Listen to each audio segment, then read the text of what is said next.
and found an empowering solution to the problem of digital dependence. I started feeling like lighter. I think free is kind of cliche to say, but I do definitely feel that way. My connections with my friends and family were now stronger. It wasn't meant to be just in your face the whole time and you're losing the connection. I want to communicate in real life in my future, and I think that everyone else needs to understand that that's going to go away if we keep continuing to live the way we are. You cannot take human interaction out of the equation, because that's how it began, and that's the only way to keep it going.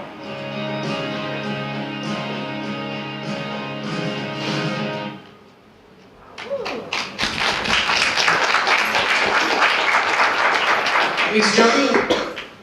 Hey, stand up. Thank you, Joni. Thank you. Really, for that. I was just going to say the peer-to-peer narrative is so motivating to every kid that watches it.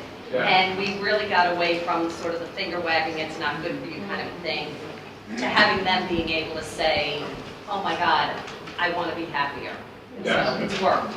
Thank you. Thank you Yeah. very much. And actually, I want to build on that theme, soul, because as I was telling some people this morning, coming here to this, at least for me yesterday, my assessment is it's been a soulful connection, right? Because I think for a lot of us out doing this work, you kind of feel like you're on an island. And it's really, I can't tell you how many people talking with yesterday have said, thank you for making this happen, thank you for making this happen, thank you for making this happen. It's a big deal.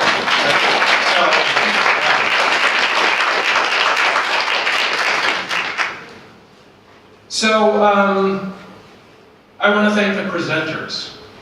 By the way, I'm Ethan Duncan. I'm board chair of CCFC. This random X. As board chair for CCFC, Campaign for Commercial-Free Childhood.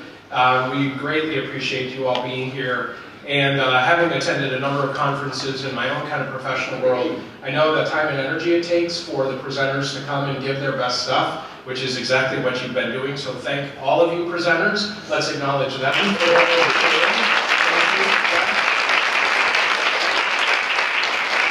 For those of you who are on the Screen Time Action Network Advisory Board, would you please stand up so we can recognize you for all of those on the advisory board?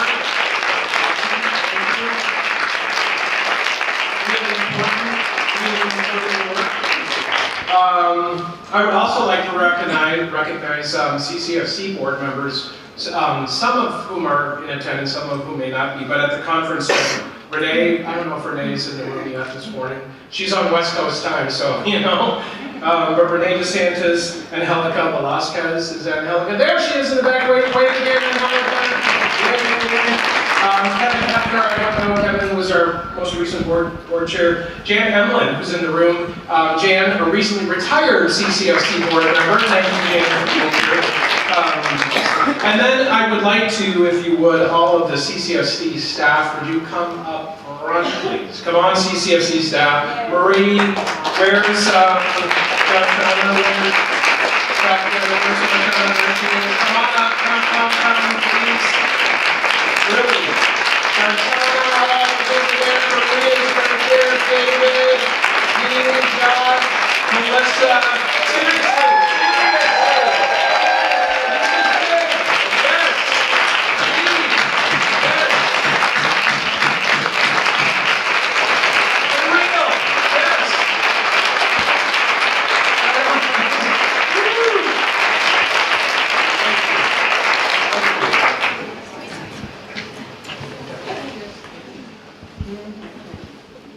At CCFC, we do a lot with a little. That's the staff, right? That's the staff. There's a board, there's a staff, and we do a lot with a little. And this day happens because of Institute Olana, Church Communities Foundation, Matt Damon, Wheelock College, Don Daniel and Herbert Madden, Center for Child Honoring, Cream Hill Foundation, PEP, the Parent Encouragement Program. We're here because of that, right? And because of this amazing work that this staff is doing, so I want to again thank our sponsors, and I want to also let you know there's 3 ways that you can help us help you, right? One, you can help spread the word of this really, really important work. This is like,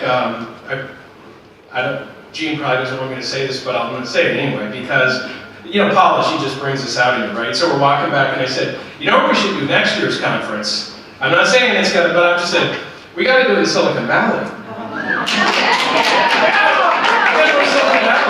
I mean, seriously, this is, I mean, it's like, seriously, we just gotta go to the belly of the beast, so, I'm not, or in 2 years, Gene, maybe in 2 years, 2 years, okay, all right, reel it in, Nathan, reel it in. 2, I would encourage you to stay connected. We've got all of the contact information for people, build those networks, build those bridges, support each other, tell each other about that important work that's being done around all this important stuff that's happening in the world.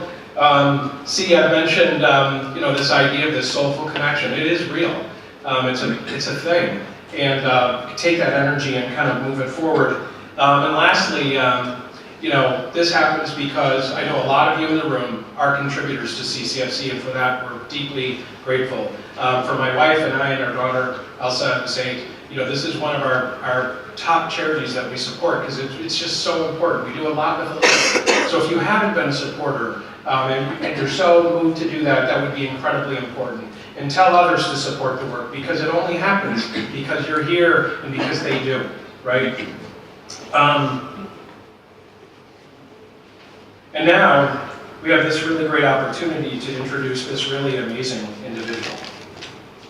There it is.